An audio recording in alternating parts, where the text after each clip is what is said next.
जय श्री राम जय श्री राम।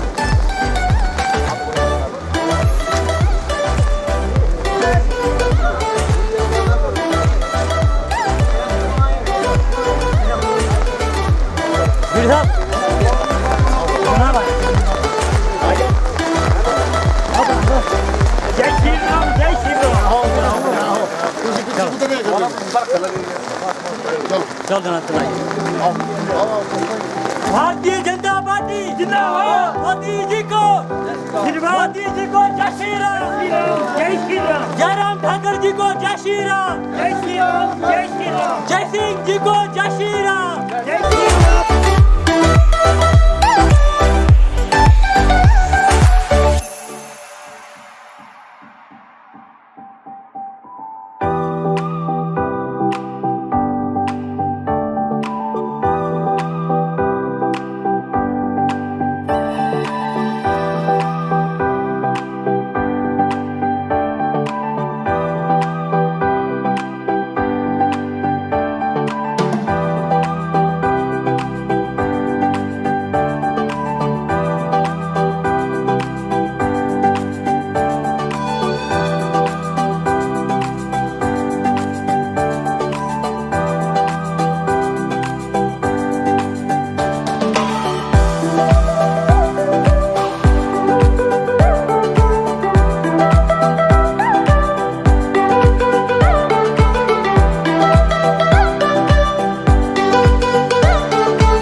हमारा हिमाचल प्रदेश SC/ST कॉरपोरेशन के चेयरमैन एवं Himachal Pradesh state cooperative bank के डायरेक्टर एवं भाजपा के हमारे हिमाचल प्रदेश के प्रदेश सचिव एवं वर्तमान में हमारे हिमाचल प्रदेश भाजपा के प्रदेश कार्य समिति सदस्य मेरे गुरुजी एवं मेरे मार्गदर्शक जय सिंह जी का यहाँ पर मैं ग्राम पंचायत कीड़ी और अठलुई की ओर से हार्दिक स्वागत अभिनंदन करता हूँ। हमारे बीच में आए हैं जय सिंह जी हमारा मार्गदर्शन करने के लिए। वो हमारे बीच में माननीय प्रधानमंत्री जी की जन कल्याणकारी नीतियों को और आपको और भी जो स्कीम है उसके बारे में अवगत कराएंगे। इसलिए हम आज इस बारिश में जो अपना कीमती समय निकाल कर आए हैं माननीय जय सिंह जी, उनको हम हार्दिक स्वागत में अभिनंदन करते हैं। साहब हमारे मौजूद है हमारे और वार्ड मेंबर साहब भी हमारे बीच में, मेघराम जी हमारे IT के प्रदेश के संयोजक हैं हमारे, और हमारे अक्षर जी हमारे और हमारे राकेश जी, इनका भी मैं हार्दिक स्वागत करता हूँ अभिनंदन करता हूँ यहाँ पे। और मेरी जितनी भी ग्राम पंचायत कीड़ी और अठलुई की जो मेरी जनता है जो जिनके इतनी बारिश में जो है माननीय जय सिंह जी का स्वागत करने के लिए, उनका भी मैं हार्दिक स्वागत करता हूँ यहाँ पे। अब मैं माननीय वार्ड मेंबर साहब से और BC साहब से रिक्वेस्ट करूँगा कि वो चेयरमैन साहब को शॉल और टोपी बनाकर जो सम्मानित करें।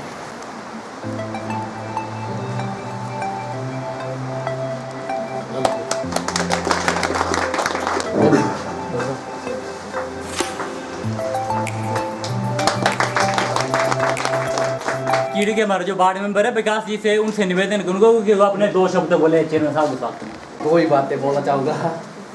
यहाँ पर इतनी भारी बारिश में हमारे बीच में आए चेयरमैन साहब जी का मैं यहाँ आने पर तहे दिल से धन्यवाद। प्रदेश के IT के संयोजक है, उनसे मैं निवेदन करता हूँ कि वो यहाँ पे आके जो है माननीय चेयरमैन साहब का जो है वो स्वागत करें।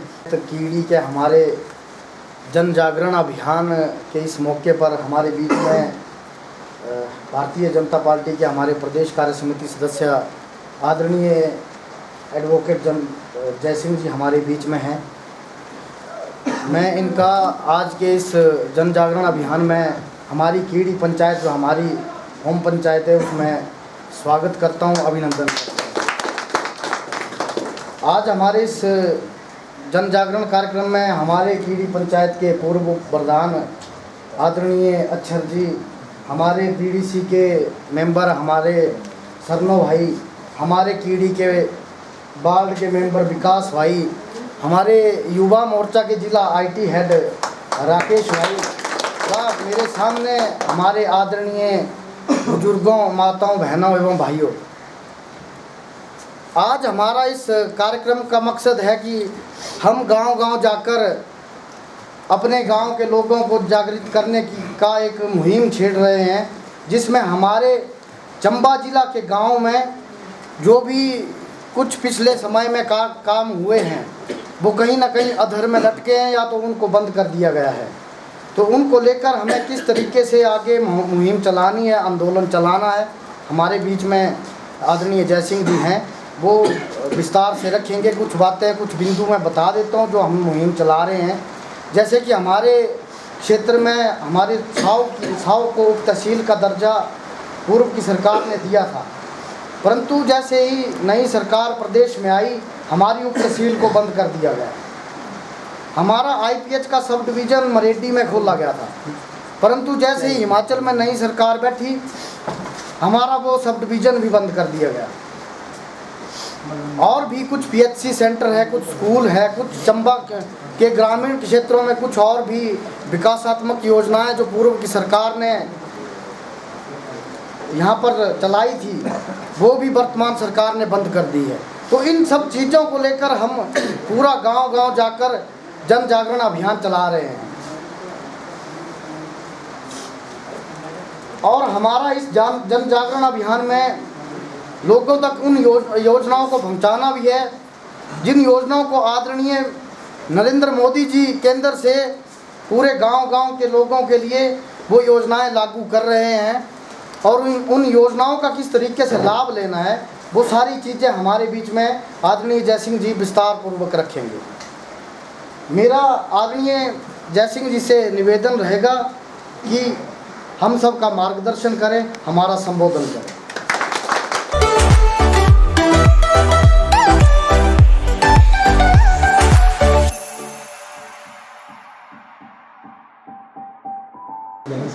हमारे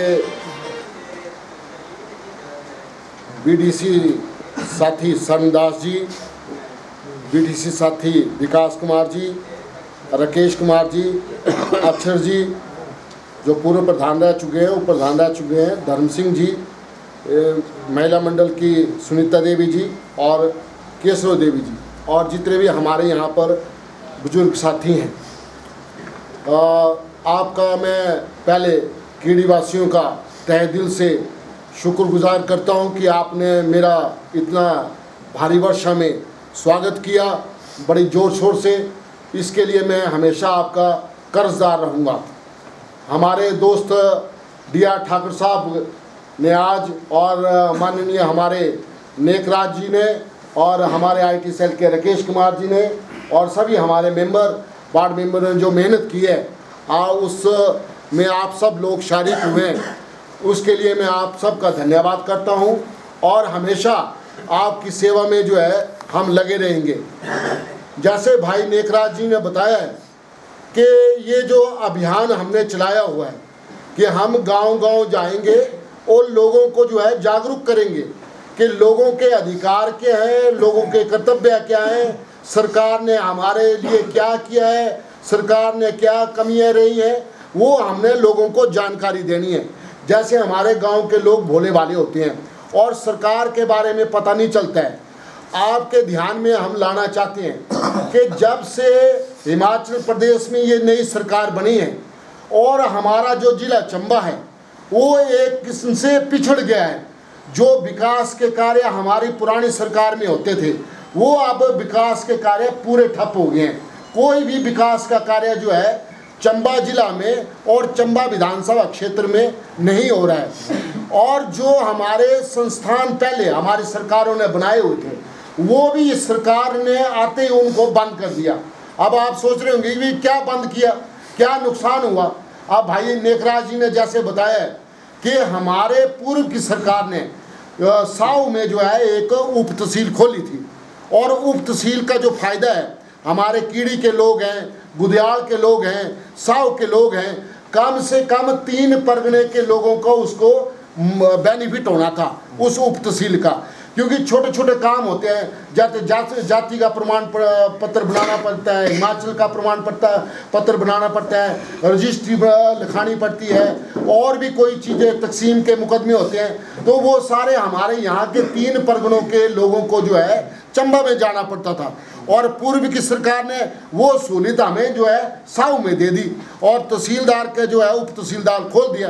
अब ये जो है चाहिए तो ये था कि जो ये हमारा वर्तमान विधायक है वो करता है, वहाँ पर तहसीलदार को ले आता, बाबुओं को ले आता, स्टाफ को ले आता, और तहसील जो है सुचारू रूप से चला देता। लेकिन क्या हुआ कि उसने उल्टा उस तहसील को, उप तहसील को बंद करवा दिया। उससे क्या हमारे 3 परगनों के लोगों को नुकसान पहुंचा है। आप जरा ध्यान से सोचना इस बात को, और घर में सोचना कि आपको अब यहाँ से चंबा जाना पड़ता है आपके काम करवाने के लिए। और पूर्व की सरकार ने क्या किया कि आपकी सहूलत के लिए जो है यहाँ पर साव में उप तहसील खोल दी थी। कम से कम 40-50 हज़ार लोगों को उसका बेनिफिट होना था। ठीक है जी। उसके साथ ही हमारी एक सब डिवीज़न खोली थी बरेडी में, उसमें बिल्डिंग भी बनी हुई थी, और उसमें जेई वगैरह, एसडीओ वगैरह सारे बैठ गए थे, और पूर्व की सरकार ने उसको कैबिनेट में अप्रूवल भी दिला दी थी। ठीक है ना जी, ताकि वहाँ पर भी लोगों के काम हो। अब यहाँ के 3 परगनों के लोगों को कहाँ जाना पड़ता है? उदयपुर में, और जाना पड़ता है वहाँ पर चंबा में। तो वो नुकसान हमें हुआ, इसलिए हम जागरूक कर रहे हैं ताकि हमारी उप तहसील भी खुले, डिवीज़न भी खुले, और पीएससी सेंटर भी खुले। अब हमारी बहनें हैं, अब हमारी औरतें हैं, माँ बहनें हैं। 2 पीएससी सेंटर थे, और दोनों के दोनों पीएससी सेंटर हमारे बंद कर दिए इन्होंने। तो कितना नुकसान हुआ हमारी माता बहनों को कि कोई भी इलाज, एक तो पीएससी सेंटर में इन्होंने डॉक्टर नहीं उपलब्ध कराए। कितने पीएससी सेंटर हैं जो एक हेल्पर के उसके ऊपर है, और डॉक्टर कोई भी नहीं है। आप सोचो कि कितना हमें गांव के लोगों को नुकसान हो रहा है। दूसरे दिन जो है वहाँ पर दवाइयाँ वगैरह उपलब्ध हुई, तो वहाँ पर सेवाएं जो है पूरी तरह चरमरा गई। और हिमाचल सरकार में जो हमारा स्वास्थ्य मंत्री है, आप उसकी उम्र देखेंगे कि उसकी उम्र जो है 85 से ऊपर है। वो क्या स्वास्थ्य सेवा देगा? वो खुद ही बीमार रहता है, तो वो हमारी जनता को क्या सेवा देंगे? आपने थोड़ा सा इन बातों को गंभीर से सोचना है, ताकि आपको हम जागरूक करती हैं कि आपका जो है, जब आपको पता चलेगा कि हमारे साथ बेइंसाफ़ी हो रही है, हमारे गांव के लोगों को जो है कोई पूछता नहीं है, कोई भी। जैसे हमारे गांव में स्कूल है, अब आप स्कूलों की हालत देखो कि एक टीचर जो है स्कूल को संभाले हुए है, बाकी टीचर ही नहीं है। अब विधायक को चाहिए था, जो एमएलए बनता है ना जी, उसकी जिम्मेवारी होती है कि वो स्कूलों में टीचर उपलब्ध कराए, पीएससी सेंटर में डॉक्टर उपलब्ध कराए, हम गांव के लोगों को जो है दिक्कतों का सामना नहीं करना पड़े, सड़कें ठीक करवाए, एम्प्लॉइज़ लगाए, रोज़गार के साधन दे। तो हमारा चंबा जो है बिल्कुल जो है पूरी तरह पिछड़ गया है। अभी पीछे 6 महीने की मैं बात बताता हूँ कि हमारे किसानों को जो है ओलावृष्टि हुई थी, और ओलावृष्टि से सारा नुकसान हो गया। तो मैंने जो है और मेरे साथियों ने जो है डीसी दफ्तर जो है हमने धरना प्रदर्शन किया, और धरना प्रदर्शन के बाद जो है हमारे किसानों को जो है मुआवजा मिला। पीछे आपदा आई, रोड चले गए, लोगों के घर बह गए, ज़मीनें बह गई, बगीचे बह गए, उसका मुआवजा नहीं मिल रहा था। लेकिन हमने जब धरना प्रदर्शन किया तो सरकार जागी, तो कुछ लोगों को जो है मुआवजा मिला। अभी भी पूरे आदमियों को जो है मुआवजा नहीं मिला। हाँ, अभी पूरे आदमियों को मुआवजा नहीं मिला, रह गए। लेकिन मंत्री साहब आते हैं, आपको पता है 11 मंत्री चंबा में आए, 11 सरकार के मंत्री आए चंबा में, लेकिन चंबा को क्या दिया? कुछ नहीं दिया, 0 के 0। और जबकि विधायक को चाहिए था कि मंत्री आया, स्वास्थ्य मंत्री आया, पीडब्ल्यूडी मिनिस्टर आया, पंचायती राज मिनिस्टर आया, खेल मंत्री आया, और दिया क्या हमें चंबा को? कुछ नहीं। हमारे खाली हाथ थे और खाली रह गए। जबकि सरकार आती है, मंत्री आता है, सरकार इतना खर्चा कर रही है मंत्री पर और एमएलए पर, और उनको चाहिए था कि भी यहाँ पर डेवलपमेंट के कोई काम खोलते, रोजगार खोलते, स्कूल खोलते, पीएससी सेंटर खोलते, लेकिन कुछ भी उन्होंने नहीं खोला। ये सरकार इतनी निकम्मी और नकारा है कि इस 15 महीने में जो है इसने जो है प्रदेश का दिवालिया पीट दिया है। और आपको मैं बताता हूँ कि हमारे जो हिमाचल के जो माता बहनें भाई लोग जितने भी नौजवान साथी हैं वो पूरी तरह कर्ज में डूब गए। इसने क्या किया कि 15 महीनों में इस सरकार ने अब 19,000 करोड़ से ऊपर कर्जा ले लिया। हिमाचल सरकार हाँ जी, 19,000 करोड़ से जो है ऊपर कर्जा ले लिया और अब हम सब कर्जे में डूबे हुए हैं। इसके पास कोई पैसा नहीं है, इसके पास कोई पैसा नहीं है। अब जब इसने ये कांग्रेस पार्टी ने जब सरकार बनानी धरने दी तो ये गांव-गांव भाषण देते थे कि हम जो है आपको 300 यूनिट बिजली देंगे। वो अभी तक 300 यूनिट बिजली फ्री नहीं दी, आपको सबको पता है। इन्होंने बोला कि हम 1 लाख नौकरियां जो है साल में देंगे, 1 लाख नौकरियां, और 5 साल में 5 लाख नौकरियां देंगे। आप बताओ आपके घर में किसी बच्चे को नौकरी मिली है? किसी भी बच्चे को नौकरी नहीं मिली है। हमारे बच्चे जो है कोई MA पढ़ा हुआ है, कोई BA पढ़ा हुआ है, कोई B.Ed की है, MSc की है, और सारे के सारे बच्चे बेकार हैं। और मैं आपको बताता हूँ कि पीछे बजट हुआ, बड़े गौर से सुना आपने इस बात को। पीछे बजट हुआ और बजट में जो है इस साल के लिए 2024 के लिए 1200 नौकरियां जो है मंजूर की। आप सोचो इस चीज को, 1200 नौकरियां मंजूर की। आप याद करो कि जब ये विधायक आता था गांव-गांव में, आपके भी यहाँ पर आया और बोलता था कि मैं नौकरियां दूंगा, ठीक है ना जी, 1 लाख नौकरी दूंगा। हमारी महिलाओं को पूछो, 1500 रुपये उन्होंने महीने के देने थे। आज दिन तक 1500 हमारी महिलाओं को नहीं मिला। तो ये हमारे साथ नाइंसाफी हुई ना जी। 1500 रुपये वो नहीं दिए, 300 यूनिट बिजली थी वो नहीं दिया, रोजगार 1 लाख रोजगार देना था वो नहीं दिया। उल्टा इन्होंने क्या किया, सरकार ने हमारी जो सहूलतें थी उन पर भी इन्होंने डाका डाल दिया, अब चंबा वालों को आपको चंबा जाना पड़ना पड़ता है आपने काम करवाने के लिए। तो ये हमने विधायक ऐसा कहाँ डालने जो हमारे संस्थान को बंद करे। इसको चाहिए था कि ये संस्थान हमारे शुरू कराते, तहसील शुरू कराता है ना जी, PSC सेंटर शुरू कराता, डिवीजन शुरू कराता। उल्टा क्या है कि इसने वो सारे बंद करवा दिए। इस वक्त नौबत इतनी आप समझो कि इतनी बुरी है कि हमारे गांव के कोई प्रेगनेंसी का केस आ जाए, है ना, कोई और सीरियस मैटर आ जाए तो चंबा में दौड़ना पड़ता है। और चंबा में हालत और बुरी है, और चंबा में हमारे हॉस्पिटल की हालत और बुरी है। वहां पर फटाफट क्या करते थे, रेफर कर देते टांडा को। अब गरीब आदमी जो है टांडा जाएगा अपने इलाज कराने के लिए। पिछली सरकार ने आपको याद करो हिम केयर योजना चलाई थी ताकि हमारे गरीब लोगों को 5 लाख का इलाज जो है मुफ्त में मिल सके, और इस सरकार ने आते ही उसको बंद कर दिया।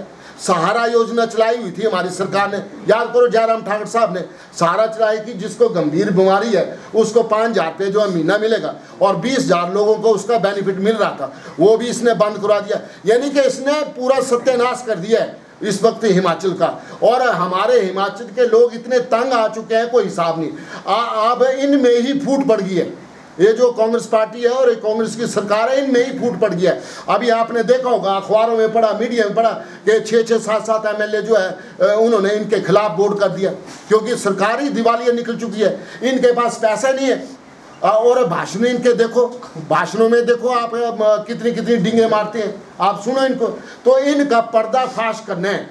और मैं आपसे मैं जो हमारी बहनें बैठी हुई, मैं इनसे निवेदन करूँगा, जो नौजवान हमारे बुजुर्ग हैं, ये मेंबर हैं, मैं इनसे निवेदन करूँगा कि जब ये कांग्रेसी नेता आते हैं आपके पास, ठीक है ना जी, हमें कोई उनसे दुश्मनी नहीं है, लेकिन उनका जो कर्तव्य है, उनकी जो ड्यूटी है, वो आपको मैं बता रहा हूँ कि जब आपके पास विधायक आए और आपसे बातचीत करे तो सबसे पहले आपने विधायक को पूछना है कि भैया यहाँ पर जो तहसील थी वो आपने बंद करवा दी, वो कब आप शुरू करवाएंगे ये बताओ। पहले ये बताओ कि हमारी उप तहसील आपने साव की कब शुरू करनी है, और मरेडी का जो है सब डिवीजन आपने जो बंद करवाया है उसको आप कब शुरू करने वाले हैं। ये मेरी बहनें जो बैठी हैं, ये मेरी माताएं बैठी हैं, इन्होंने जरूर पूछना है। ये जो PSC सेंटर आपने 2-2 बंद करवाए, और जो PSC सेंटर हमारे चले हुए हैं वहां पर भी आप डॉक्टरों को, कंपाउंडरों का प्रबंध कब करवाएंगे, ये आपने बातें पूछनी है।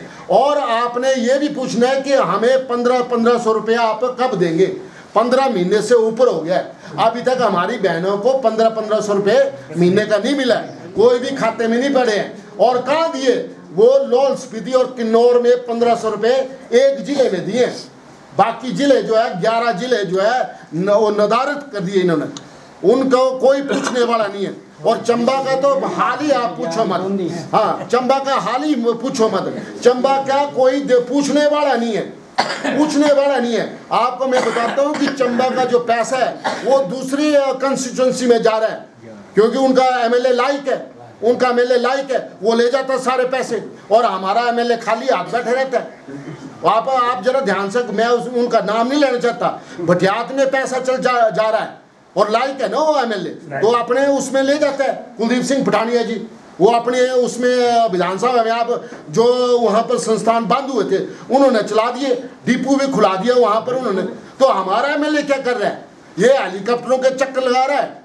आप समझो, ये हेलीकॉप्टर के मौज मस्ती में लगा हुआ है, और इसने एक बार फट्टी लगवानी थी अपने नाम के आगे लगवा ली। अब इसने कोई काम नहीं करना है। ये आएगा लोकसभा के चुनावों में आपके पास, हम आपको जागरूक कर रहे हैं कि भाई ठीक है आप आए, आपका स्वागत है, लेकिन आप बताओ कि आपने हमारे गांव के लिए क्या किया है, हमारी पंचायत के लिए क्या किया है, हमारे बच्चों के लिए क्या किया है, हमारे बच्चों को रोजगार कहाँ दिया है। हमारे बच्चे पढ़े लिखे हैं और घर में बैठे हैं, ट्रेनिंगें की हैं, कोई बीएससी वर्दी देखो वर्दी भी बंद होगी। हाँ, जबकि पुरानी सरकार ने जो है वर्दी आईआरडीपी के लोगों को, जनरल वालों को, सबको बांटी हुई थी, वो भी बंद कर दिया, वजीफे बंद कर दिया हमारे बच्चों के, सब कुछ बंद कर दिया। यानी कि इन्होंने क्या किया कि बेड़ा गर्क करके रख दिया। हिमाचल प्रदेश का इस सरकार ने बेड़ा गर्क करके रख दिया, और हमारा चंबा का जो है वो वैसे ही बेड़ा गर्क कर दिया।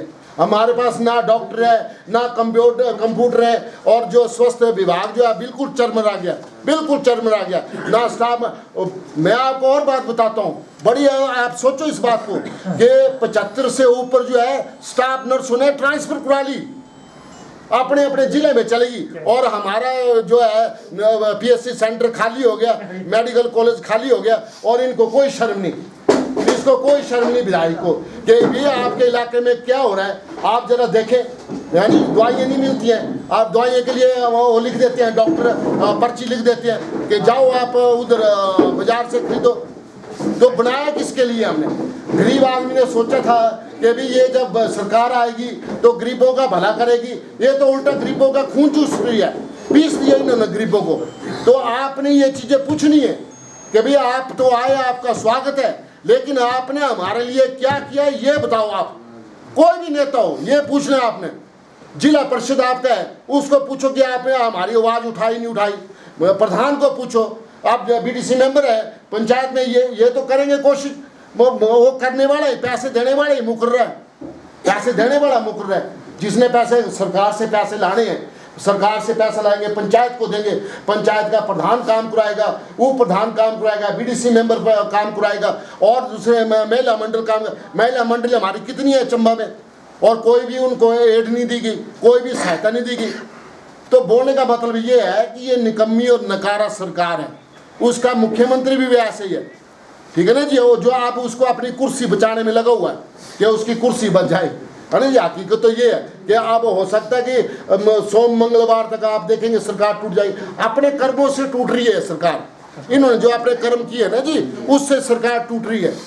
नहीं तो बीजेपी वालों तो इनको कुछ नहीं कहा, अपने आप ही इनके साथी छोड़ रहे जा रहे हैं। अब जब हाँ, ये मैं आपको बातें बता रहा हूँ। अब मैं एक और चीज़ बताता हूँ, एक चीज़ और बताता हूँ कि स्कूलों में जो है 400 के करीब जो है पद खाली है। ध्यान से सुनना ये चीज़ें, स्कूलों में जो है 400 के अधिक जो है पद खाली हैं। तो चाहिए था विधायकों की वो पद जो है भरे जाते, है ना जी, भरे जाते पद, लेकिन वो जो है स्कूलों में टीचर नहीं आ रहे हैं, स्कूलों में टीचर नहीं आ रहे हैं, ठीक है जी। और हमारी जो है जो पेंशन का जो वृद्ध पेंशन थी, वृद्ध पेंशन थी, जो हमारे बुजुर्गों को पेंशन लगाई गई थी, वो भी अब उसमें भी अड़ंगा लगा रही हैं, उसमें भी अड़ंगा लगा रही हैं, वहाँ भी पेंशन जो है नहीं मिल रही है। तो ये छोटी छोटी बातें हैं, ये छोटी छोटी बातें हैं जो हमें समझना पड़ेगी, जो गांव के लोगों को समझना पड़ेगी। आप लोग जागरूक होंगे ना जी, तो आप अपने अधिकारों के प्रति जागरूक होंगे, तो आपको कोई फिर ठग नहीं सकता है, फिर कोई आपको आपके अधिकारों से वंचित नहीं कर सकता है। आप देखो ना कि बेरोजगारी कितनी होगी। आपको पता है चंबा में कितनी बेरोजगारी होगी? 58,000 से ऊपर बेरोजगार हो गए चंबा में। 58,000 से ऊपर जो है बेरोजगार हो गए। हमारे पढ़े लिखे बच्चे बेकार हो गए। ये मेरा आंकड़ा नहीं है, सरकारी आंकड़ा है। 58,000 ये रोजगार कार्यालय का आंकड़ा है। 58,000 लोग जो है बच्चे जो हमारे बेरोजगार हैं। तो हमारे बच्चों को कौन देगा? अब ये मंत्री एमएलए तो वो करवा लेते, अपना इलाज बड़े बड़े हॉस्पिटलों में करवा लेते। हमारे गरीब लोग कहाँ करवाएंगे इलाज? आप सोचो ना कि गरीब लोग कहाँ करवाएंगे। तो इसलिए गरीब तो पिसता जा रहा है। यहाँ पर कोई नहीं पूछ रहा है, कोई नहीं पूछ रहा है। आपके पास जब विधायक आए, देखो उसकी आपने वोट डाला है ना जी, तो वोट डाला, हम सब ने वोट डाला है। कोई पता थोड़ी होता है कि किसने किसको वोट डाला। तो विधायक बनाया, विधायक को आपने, मैं तभी आपको जागरूक करने आया कि आपने उनको पूछना है। अब 1.5 महीने बाद उन्होंने आना आपके पास, आना उन्होंने फिर आपको ठगना। मैं उसकी बात बताता हूँ कि जब वो विधायक बने थे तो उसने क्या बोला था कि मेरे पास 10,000 एप्लीकेशनें जो है घर में पड़ी हैं। उसके सोशल मीडिया में सुनना भाषण। तो हमने वो पूछना है कि विधायक साहब आपके पास 10,000 एप्लीकेशन है, उनका क्या हुआ? उनमें से आपने कितने बच्चों को, हमारे बच्चों को रोजगार दिया? ये बताओ पहले। आप पहले पूछो उससे कि भी रोजगार कितने बच्चों को मिला है, कितने बच्चों को काम धंधा मिला है, कितने हमारे मजदूरों को मजदूरी मिली है। मजदूरी भी बंद होगी, मजदूरी भी बंद होगी, इतना बुरा हाल है। तो ये चीजें आपने पूछनी है विधायक से। तब मैं आपको ये जागरूक करने आया हूँ कि आपने जो है ये चीजें पूछनी है। उनके जो लीडर आएंगे उनसे भी ये पूछना है कि आप हमें बताओ कि आप क्या कर रहे हैं, आपने हमारे लिए क्या किया है। इनके लिए तो ठीक है, इनको पैसे भी मिल जाने, पेंशन भी लग जानी। हमारे गरीब बच्चों को कहाँ लगेगी पेंशन? वृद्ध पेंशन लगी हुई थी, वो भी बंद कर दी इन्होंने। वो भी टाइम पर पैसे नहीं मिल रहे। महिलाओं को 1500 नहीं मिल रहे। वो जो हमारी पुरानी सरकार ने 1200 लगाया हुआ था वही है, और 1500 सिर्फ किन्नौर और कुल्लू जिले में दिया है, बाकी सब बंद है, बाकी सब बंद है।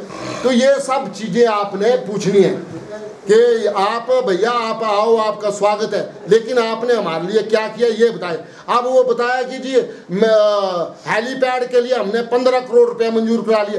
भाई हेलीपैड से आप गरीब लोगों को क्या लेना देना है? आपने तो हवाई जहाज और हेलीकॉप्टर में सैर करनी नहीं है ना जी, आपने तो हेलीकॉप्टर में जाना नहीं, तो वो हमारे उपयोग का कोई काम ही नहीं है, वो हमारे उपयोग का कोई काम नहीं है। आपने ठीक है, मुबारक है आपको कि आपने 15 करोड़ रुपए आपने वो किया। वो तो बड़े लोगों के लिए जिनके पास पैसा होगा वो हेलीकॉप्टर में चक्कर लगाएंगे, हवाई जहाज में जैसे वो खुद लगाते हैं। आपने देखा होगा कि फोटो डाली हुई है मुख्यमंत्री के साथ कि हेलीकॉप्टर में चक्कर लगा रहे हैं विधायक साहब हमारे। तो गरीब आदमी है, हेलीकॉप्टर में थोड़ी जाना है, इनके पास नहीं है। हमें तो दवाई चाहिए, हमें शिक्षा चाहिए, हमें मजदूरी चाहिए, हमें रोजगार चाहिए, हमें डॉक्टर चाहिए, हमें स्टाफ नर्स चाहिए, हमें कंपाउंडर चाहिए, पीएससी सेंटर में डॉक्टर होना चाहिए, मेडिकल सुविधा चाहिए हमारे बच्चों को, हमें उप तहसील चाहिए, हमें डिवीजन चाहिए, हमें पीएससी सेंटर चाहिए, ये चाहिए, हमें स्कूल चाहिए, ताकि हमारे बच्चों को कोई नुकसान ना हो, उनकी पढ़ाई में कोई खलल ना पड़े। हेलीकॉप्टर आपको मुबारक हो, आप घूमो हेलीकॉप्टर में, विधायक साहब आप हेलीकॉप्टर में घूमो, हमें कोई एतराज नहीं है। आप 12 और 18 करोड़ रुपए लाए हेलीपैड के लिए, वो भी आपको मुबारक हो, क्योंकि वो हमारे काम का नहीं है। हमें तो रोजगार दो, हमारी माता बहनों को 1500 रुपए दो, वो दो हमें।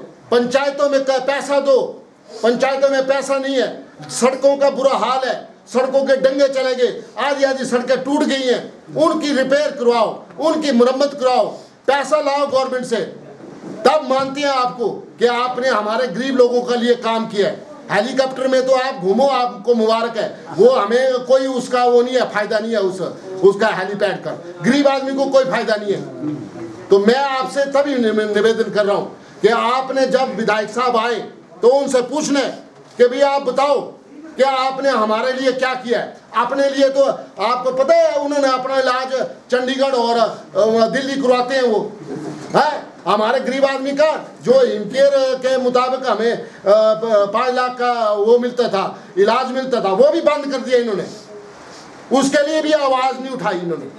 आप सोचो, इनको तो टीएडीए मिल जाएगा, इनका इलाज का रिवर्समेंट हो जाएगी। अब ये गरीब आदमी मेरे सामने बैठे हैं, इनका कौन रिवर्समेंट करेगा? हिमकेयर योजना का कार्ड इनका बंद कर दिया है। कौन शुरू कराएगा? आप कोई घर में कोई बीमार हो पड़ जाए, इलाज करवाना हो तो कहाँ से पैसे लगाएं? फिर अपना खेत बेचना पड़ेगा, खलियान बेचना पड़ेंगे, है ना जी। तो वो तब अपना इलाज करवा सकता है। अब नौजवान व्यक्ति को, लड़के को ट्रेनिंग करने के लिए भेजना हो बाहर तो वो नहीं भेज सकता है। चंबा में कोई सरकारी संस्थान नहीं खुले। आप बताए ना, बोला 15 महीने में आपने चंबा के लिए क्या किया है, तब मानते हैं। तो मेरा आप सबसे निवेदन रहेगा, सबसे 2 हाथ जोड़ के निवेदन रहेगा, खासकर मेरी माताओं बहनों से निवेदन रहेगा कि आप घर में जाएं और इस बात की चर्चा करें कि हमारे लिए किसने क्या किया है। पूर्व की सरकार थी तो आपको किस चीज़ की कमी नहीं होती थी। अब जैसे मोदी सरकार है, शौचालय बनाए, है ना जी, पेंशनें लगाई, ठीक है, घर घर में नल लगवाया। मोदी सरकार ने कितना कुछ किया है, वो मेरे को बताने की आपको जरूरत नहीं, आप सब समझदार आदमी हैं। तो आपका मैं धन्यवाद भी करूंगा, शुक्रिया अदा भी करूंगा कि, और निवेदन भी करूंगा 2 हाथ जोड़ के कि आप गांव-गांव में जाएं और अपने घरों में चर्चा करें, ताकि आपके साथ जो बेइंसाफी हुई है उसका जो है आप जो है बदला लें उनसे। इसी दफ्तर की समस्या होगी, एसडीएम दफ्तर की समस्या होगी, सरकार को बोलना होगा तो हम आपकी आवाज़ जो है बुलंद करेंगे। आपने हमें देखा होगा कि हम जो है धरना प्रदर्शन करने में नहीं घबराते और किसी से डरते भी नहीं है। अगर सरकार को घेरना पड़ेगा तो सरकार को भी घेरेंगे। आपको पता होगा कि हमने मुख्यमंत्री, उप मुख्यमंत्री के खिलाफ जो है काले झंडे दिखाए थे चंबा में, हमने उनका घेराव किया था, और एक एमपी मंत्री था उसका भी घेराव किया था हमने। हम नहीं डरते इस चीज़ से। आपकी समस्या को सुनेंगे और आपकी समस्या को जो है प्रशासन और सरकार के सम्मुख रखेंगे, ये मैं आपको वचन देता हूँ। और मैं आपको, आपके साथ जो है बेइंसाफी नहीं होने दूंगा। ये सरकार तो कर रही है, ये विधायक भी कर रहा है, लेकिन हम आपके साथ बेइंसाफी नहीं होने देंगे। आपकी आवाज़ जो है हम जो है प्रशासन और सरकार तक पहुंचाएंगे, ये मेरा वादा है आपसे। पर आपने भी मेरे से एक वादा करना है कि जो विधायक ने नाइंसाफी आपके साथ की है वो आपने गांव-गांव में जाके चर्चा करनी है कि हमारा जो है उप तहसील खोली जाए और हमारा जो है डिवीज़न खोला जाए और हमारे स्कूलों में अध्यापक लगाए जाएं और हमारा जो है ये जो 2 PSC सेंटर बंद किए हैं उनको आराम करें। तब आपने इसके स्वागत करना है इस विधायक का, नहीं तो आप जानते हैं कि आपने उनके साथ क्या करना है। तो इन्हीं शब्दों के साथ आप सबका धन्यवाद और बहुत बहुत मेहरबानी, बहुत बहुत शुक्रिया। आप इतनी तादाद में आए और भारी वर्षा होने के बावजूद भी आप आए, तो मैं आपका ये चीज़ जो है हमेशा मैं आपका कर्जदार रहूँगा। और मैं और मेरी जो टीम है और हमारे जो साथी हैं, नेकराज जी हैं, राकेश जी हैं, बिटी जी हैं, ये सब हमारे हैं, दत्तूराम जी हैं, आपकी जो है मिलजुल के जो है हम आपकी समस्याओं का जो है हल करवाएंगे। आई आवाज मोदी सरकार जिंदाबाद, कीड़ी पंचायत से आई आवाज, मोदी सरकार जिंदाबाद, कीड़ी पंचायत से आई आवाज, मोदी सरकार जिंदाबाद, कीड़ी पंचायत से आई आवाज, मोदी सरकार जिंदाबाद, कीड़ी पंचायत से आई आवाज, मोदी सरकार जिंदाबाद, कीड़ी पंचायत से आई आवाज, मोदी सरकार जिंदाबाद। हर हर मोदी, हर हर मोदी, हर हर मोदी, हर हर मोदी, हर हर मोदी, हर हर